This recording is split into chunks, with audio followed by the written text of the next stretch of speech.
जिंदाबाद जिंदाबाद जिंदाबाद। काशीराम जी का मिशन अधूरा, दस्तखत करेंगे पूरा, काशीराम साहब का मिशन अधूरा, दस्तखत करेंगे पूरा, काशीराम साहब का मिशन अधूरा। दस्तखत करेंगे पूरा। भीम आर्मी जिंदाबाद, जिंदाबाद जिंदाबाद भीम आर्मी जिंदाबाद, जिंदाबाद जिंदाबाद। काशीराम जी का मिशन अधूरा, दस्तखत करेंगे पूरा। आयशा शेख आजाद जिंदाबाद, जिंदाबाद जिंदाबाद आयशा शेख आजाद जिंदाबाद। जिंदाबाद जिंदाबाद। हमारे साथियों जिनका हमें काफी समय से इंतजार था, बहुजन हृदय सम्राट भाई चंद्रशेखर आजाद जी हमारे बीच में आ चुके हैं। जोरदार तालियों से उनका स्वागत किया जाए, जोरदार तालियां। भाई चंद्रशेखर आजाद जिंदाबाद। लंबे समय से इंतजार कर रहे थे। आज के हमारे मुख्य मेहमान Bhim army chief Azad Samaj party के सुप्रीमो बड़े भाई चंद्रशेखर आजाद जी हमारे बीच पहुंच चुके हैं। अब मैं निवेदन करूंगा हमारे साथियों से, जो भी साथी खड़े हैं व्यवस्थित रूप से अपनी अपनी जगह पे जाके बैठ जाए, क्योंकि साथियों वास्तव में आप हमारे नेताजी को आज सुनने के लिए आए हैं, उनके कंधे मजबूत करने के लिए आए हैं, तो जहां आपको जगह मिले बैठ जाए। इनकी बच्ची की तरफ आंख उठा के नहीं देखेगा। धर्म के आधार पे किसी दलित पिछड़े आदिवासी मुसलमान के साथ जुर्म जाति नहीं कर पाएगा।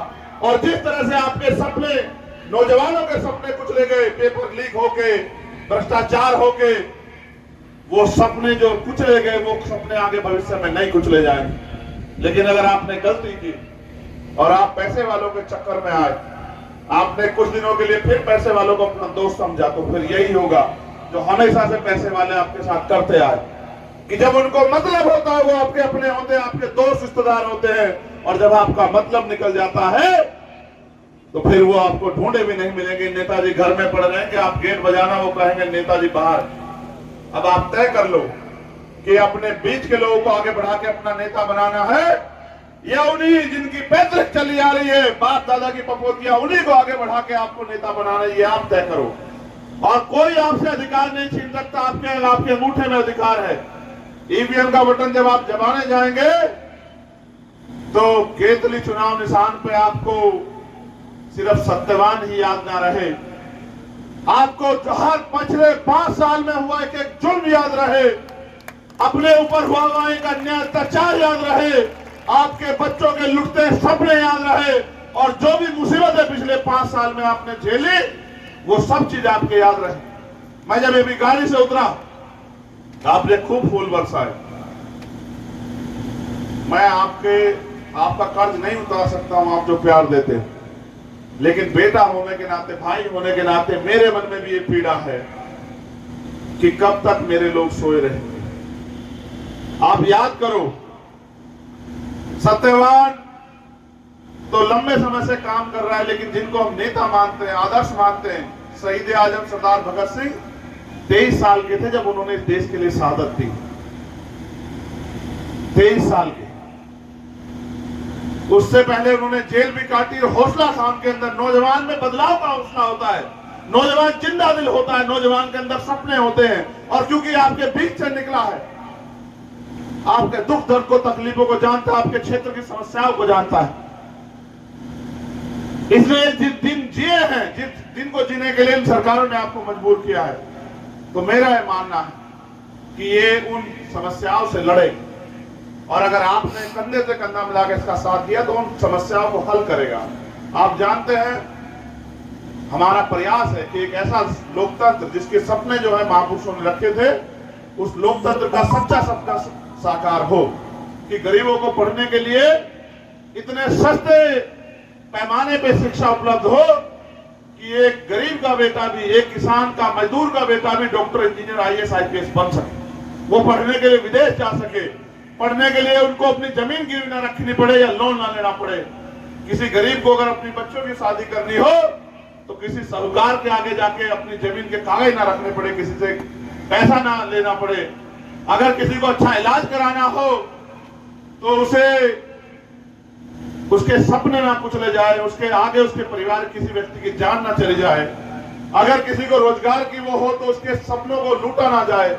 इन सब चीजों पर हमें काम करना है, लेकिन लोकतंत्र में शक्ति वोट की ताकत से तय होती है। आप लाखों की संख्या मेरे बुलाए पे जयपुर आते हो, आप लाखों की संख्या में मेरे बुलाए पे पाली बाली भीमनाल आते हो, जालोर आते हो, भीलवाड़ा आते हो, गोपालगढ़ आते हो, लेकिन इससे ताकत नहीं बनेगी। ये लोकतंत्र, आप मुझे ताकत दोगे तो आपकी ताकत बढ़ेगी, आप मुझे ताकत नहीं दोगे तो आपकी ताकत कमजोर होगी। आप ये बताओ, पूरी जिम्मेदारी से अपने दिल पे हाथ रख के बताओ, अगर यहाँ चंद्रशेखर आजाद ताकतवर होगा तो आप ताकतवर होंगे या नहीं होंगे? बताओ,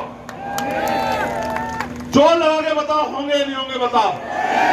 और अगर आज जिनको मैंने सपना देखा है, लड़ते हुए देखा, मैंने उम्मीद की कि वो आदमी आगे बढ़ के आपकी सेवा करे, तो बताओ, जब वो आदमी इस प्रदेश में मुख्यमंत्री बनेगा तो क्या आपको किसी के आगे हाथ फैलाना पड़ेगा? क्या बताओ? ये आपको तय करना।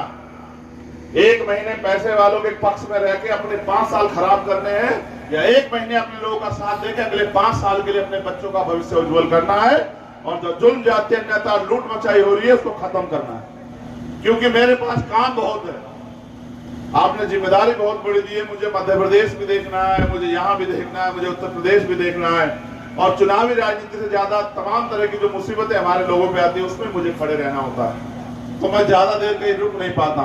लेकिन मैंने अपने प्रतिनिधियों के रूप में इतने सारे सम्मानित नेता आपको दिए हैं, विजय से लेके जगदीश जी, मोहनलाल बैरवा जी, हमारे जितेंद्र अठवाल जी, मुकेश चोपड़ा जी, सत्यवान जी, सुनील जी, ऐसे तमाम नेता मैंने यहाँ आपको दिए हैं जो चंद्रशेखर के मुकाबले काम करके आपकी लड़ाई को यहाँ लड़ने काम करें। और अब तो हम 1 और 1 11 हो गए हैं, अब तो हम एक थोड़े रहे हैं, अब तो 1 और 1 11 हो गए। सरकार भी इस बात को जानती है कि सारे के सारे लड़ाके, मैं तो रात कह रहा था कि ये तो दोनों की फौज ऐसी है, अगर इस फौज को एक बार कह दिया जाए तो ये तो बंजर भूमि में जो है फसल उगा देगी।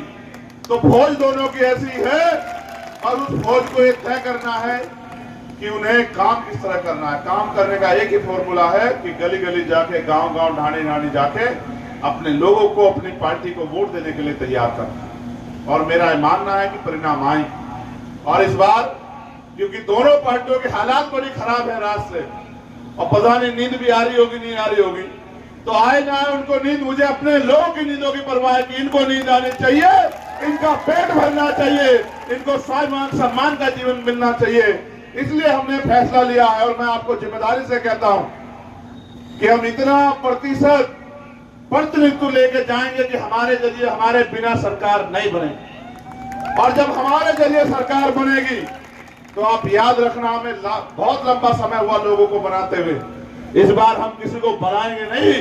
हमने तय कर लिया कि इस आदमी को कंधे में बिठा के हम लोग आगे ले जाके इस बार जयपुर की कुर्सी में बिठा के अपने लोगों का भला उसके जरिए कराएंगे। तो इसलिए मैं आपसे आग्रह करूंगा कि वो सपना तभी पूरा होगा जब हमारे विधायक जीतेंगे, और विधायक जीतने की, जिताने की चाबी आपके पास है, और आपकी लड़ाई को आगे बढ़ाने की जिम्मेदारी हमारे पास है। तो आप अपने एक कीमती वोट को 25 तारीख को जब आप वोट डालने जाएं तो भाई सत्यवान जी को केतली के चुनाव निशान पर वोट डाल के इनको कामयाब करें, इनको ताकत दें, और ये तय करके जाएं कि इस बार हम परिवर्तन करके दिखाएंगे।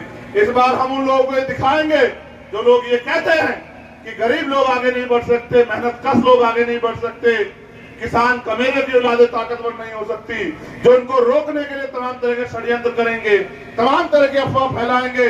और हो सकता है, मैं कहना चाहता हूं अपने दोनों पार्टी के नेताओं को कि हो सकता है जातिगत झगड़ा भी करा दें, आपको तैयार रहना पड़ेगा, दुश्मन बड़ा खतरनाक है।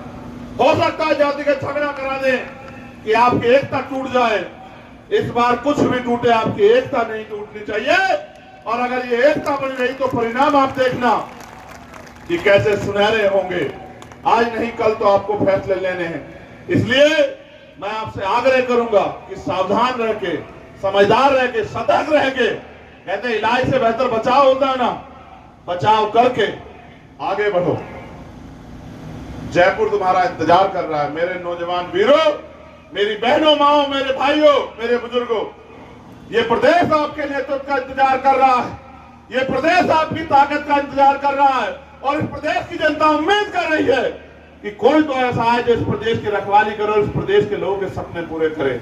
और मुझे लगता है कि वो समय आ गया है 3 तारीख को मेरा जन्मदिन है, इधर 3 तारीख को मेरा जन्मदिन है और सहयोग से 3 तारीख को आपके यहाँ कौन कितनी ताकत में आएगा इसका फैसला भी होना है।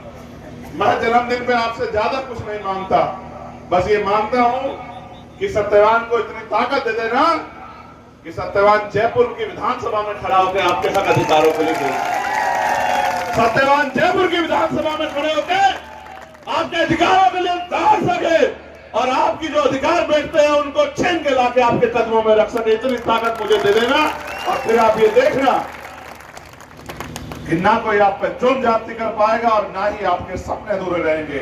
हम परिवर्तन की सोच लेके आगे बढ़ रहे हैं और परिवर्तन होकर रहेगा। परिवर्तन प्रकृति का नियम है और परिवर्तन के जो मतवाले निकले हैं, जैसे जैसे काफिला आगे बढ़ेगा बहुत सारे लोगों को एहसास हो जाएगा कि राजस्थान गुलाम राजस्थान नहीं, राजस्थान वो राजस्थान नहीं, इसमें जाति धर्म के नाम पे जुर्म जाति अत्याचार होगा और लोग सहते रहेंगे।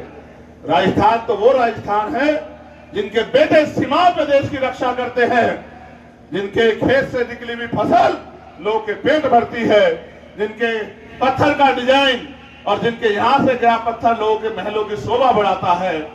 लेकिन उस राजस्थान के हिस्से में भी इस बार आजादी आनी चाहिए। बहुत बहुत धन्यवाद।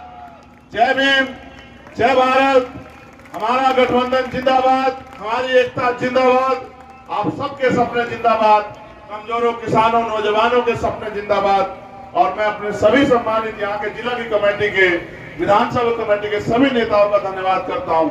हमारे आरएलपी पार्टी के नेताओं का, भीम आर्मी आजाद समाज पार्टी के नेताओं का भी मैं धन्यवाद करता हूँ।